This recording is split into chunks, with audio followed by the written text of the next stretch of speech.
लीजिए। अब हम बार बार तो चिल्लाएंगे नहीं। कितने जितने लोग आए हो अपने घर की परीक्षा जा करके अपने रक्षा करो। मेरे ज्ञान की दृष्टि से अपने परिवार का स्वयं रक्षा करो। माता पिता हो, बच्चों की अपने शिक्षा दीक्षा दीजिए और सभी को लेकर के आइएगा। ना समझ में आए बारंबार पढ़ाया जाएगा,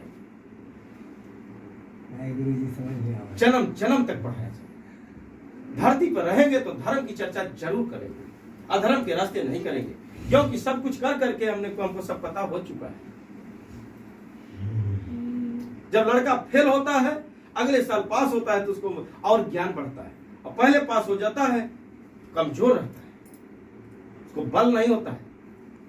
इसलिए फेल होना जरूरी है, और उसके बाद पास हो जाओगे तो आपके बहुत बल मिलेगा, बहुत आपके हृदय में मजबूती होगा। फेल भी होना जरूरी है। सही बात है। भूल से जब रास्ता मिलता है याददाश्त आती है, हम कहीं रास्ता भूले हैं। असफलता से सफलता जरूरी है। कोई बता दे तो गुरुजी गुरुजी गुरुजी गुरुजी बता रहे हैं तो आप तो गुरु के भूल जाना चाहिए। नहीं, बाकी हमने जिसको रास्ता दिखाया वो स्वयं भूल गए, भूल जाते हैं। सुर नर मुनि सब यही रीति, और स्वार्थ लगाय करई प्रीति। जो घर छोड़ करके भक्ति किया है अपने स्वार्थ में, आज से नहीं जब से सृष्टि का रचना हुआ है तब से माँ भगवती बता रही है, वो पेड़ का जन्म पाया बरगद का, जो दाढ़ी बाढ़ बढ़ा करके अपने परिवार का नहीं रक्षा किया, अपने परिवार में न रह करके भक्ति किया है, तो बरगद का पेड़ उसका अवतार हुआ है। और पीपर का हुआ है, बांस का जन्म होता है ऐसे पाखंडियों का, स्वार्थियों का, और जो निस्वार्थ होता है वो मोक्ष हो जाता है। बोलो सच्चे दरबार की जय। मोक्ष जाना है कि नरक में रहना है? मोक्ष। जन्म मरण सहस दुख होई। लिखे हैं कि जन्म और मरते दम, जन्म मरते से ज्यादा जन्म में पीड़ा होता है, वही नरक के समान है। दो आत्माओं को पीड़ा सहना पड़ता है, माता को और बच्चे को, इसलिए वो नरक माना जाता है। उससे पार होने के लिए ज्ञान की दृष्टि खोली जा रही है कि अब हमारा अगला जन्म न होने पाए। बाकी बहुत से दरबारों में बहुत जो संत महात्मा कहते हैं अगला जन्म बना लो, अभी हमको पता नहीं है कि अगला जन्म में कितना हमको पीड़ा सहना पड़ेगा। क्या हो हुआ बताओ आप लोग, हुकारी भरो कि सत्य है क्या? सत्य है। अगला जन्म में कितना पीड़ा सहना पड़ेगा? सहस्र पीड़ा, मतलब एक पीड़ा मरने के बराबर। मुर्दे जैसी काया फट जाती है, मर एकदम अपरंपार, और ऐसा ऐसा 100 पीड़ा सह कर करके 100 माने मुर्दा होता है।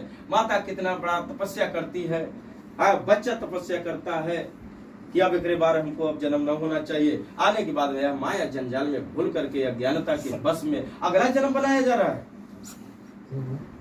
अगला जन्म बिना पीड़े हो जाए? नहीं गुरुजी, पीड़ा तो होगा। तब कहे अगला जन्म मांगा था, सब जने मोक्ष मांगे। कैसे मोक्ष मिले? मोक्ष मांगो। बोलो शेरा वाली मैया की जय। मोक्ष के दाहिनी यही है, दुख के काटने वाली है और सुख के साधन है, और सुख का अनुभव मिला है तो खरहरा धाम में आओ, धाम बना है। एक खरहरा धाम जगत का धाम है। जगत के तारने के लिए माँ भगवती घर में आई है, और घर सबका मंदिर होता है, घर को मंदिर बना लीजिए। मंदिर मत बनाइए पाखंडी जैसा। मंदिर बनाओगे तो माँ अलग हो जाएगी। माँ से अलग होना चाहिए? नो। माँ के रहते नहीं, पिता के रहते नहीं। अलगौजी क्यों करते हो आप लोग? माता पिता के रहते हुए अलगौजी न होना चाहिए। उनको दिल पे दर्द होता है, दुख होता है। आप सुखी कहीं नहीं रह सकते हैं। आपके सुख लेना हो तो लिखा है जगहों की माता पिता की दुआ, माता पिता की आशीर्वाद। आप लोग ये आशीर्वाद नहीं लेते हैं, इसलिए कभी जीवन में सुख का अनुभव नहीं कर पाएंगे, हर समय दुखी रहे। माता पिता के चरणों में प्रणाम करना चाहिए, सर झुका करके, नवा करके, और उसका आशीर्वाद मिल जाए कि जाओ बेटा खुशहाल रहो, सुखी रहो, बढ़ो, बढ़ते जाओ, उम्र बढ़ती जाए, भर उम्र जी लोगे, हर जगह विजय प्राप्त करोगे। और माता पिता से रिसिया कर करके, अलगौसी कर करके उनके बोल चाल नहीं रहेगा तो आप जिंदगी भटक जाओगे। मानव तन पाने से कोई फायदा नहीं होगा, आप पशु जैसे रहोगे। जैसे पशु अपने माता को नहीं चिंता है, बहन को नहीं चिंता है, बेटी को नहीं चिंता है, परिवार नहीं, उसको परिवार नहीं होता है, उसी प्रकार है आप लोग मानव तन पा करके बेकार हो, जिंदगी बेकार है, किसी काम के नहीं। तो निभाना है कि नहीं? निभाना है। निभाना है तो खरा धाम में जन्म जन्म तक आना है। जब समय मिले तो आते जाते रहोगे। ऐसे शिक्षा आपको मिलती रहेगी, आप हर जगह विजय पा जाओगे। विजय नाम रखने से तो विजय नहीं हो जाएगा, कर्म से विजय होगा। हाँ, राम रखने से राम नहीं हो जाओगे, उनका चरित्र उतारना पड़ेगा। हाँ? और धर्म राज है तो आप धर्म की चर्चा कर रहे हैं, धर्म पे चल करके तो धर्म राज बन जाओगे, सुख करोगे। हाँ? हमारे यहाँ इसमें कोई कमियां नहीं है, सब कुछ है, पूर्ण विश्वास है। मेरे घर में वास की है माँ भगवती ने, और तब आप लोग सुन सुन करके आते हैं, और तब मन के मना नहीं पाते हैं, और मन के मनाए ले तो वही सब काम हो जाएगा, असंभव के संभव हो जाएगा। जो आपके सालों के साल 10 साल का काम रुका होगा वो भी काम हो जाएगा। प्रेम से बोलो जय माता दी, दम बोलो जय माता दी, हिल करके बोलो जय माता दी। जय माता जी कहने से ऊर्जा मिलती है, ताकत मिलती है, बल मिलता है, हर काम हो जाता है। ब्लड भी मिल जाएगा, ब्लड जिसके कम हो और जय माता जी कहना शुरू कर दे तो उसके शरीर में ब्लड चढ़वाना नहीं पड़ेगा। पानी कम हो जाएगा तो पानी भी उसमें पैदा हो जाएगा, और प्राण का अब तक लगा होगा तो वो भी जी जाएगा, हर उम्र जी लेगा। पाप को नाश कर देगी। किसी पाप के कारण आपका तबीयत खराब हो तो माँ भगवती के चुनरी पिला करके माँ भगवती का खरारा धाम की जय, गुरु जी की जय कर दो तो धर्म जाग जाएगा। टिका करके नहीं आओगे, अपने चल करके आओ। ऐसे ऐसा यह काम होता है, होगा। अब जब तक सृष्टि रहेगी तब तक माँ को हमने रच दिया, सुख के साधन बना दिया। आप लेना हो तो सुख आते रहो, जाते रहो, गुणगान गाते रहो। प्रेम से जे गोरावे माई माई, दुखवा हर ले जही घरे तक। ऐसी ये शक्ति है कि आपके घर में स्वयं चली जाए, हर काम काज हो जाएगा। इनके नाम लेकर के काम करो। तन बिन पग चलई सुनई बिनु काना, कर बिनु कर्म करई विधि नाना। करई करावई सोई बैठे दास की दाई, नाचन चावई मरघट की नाई।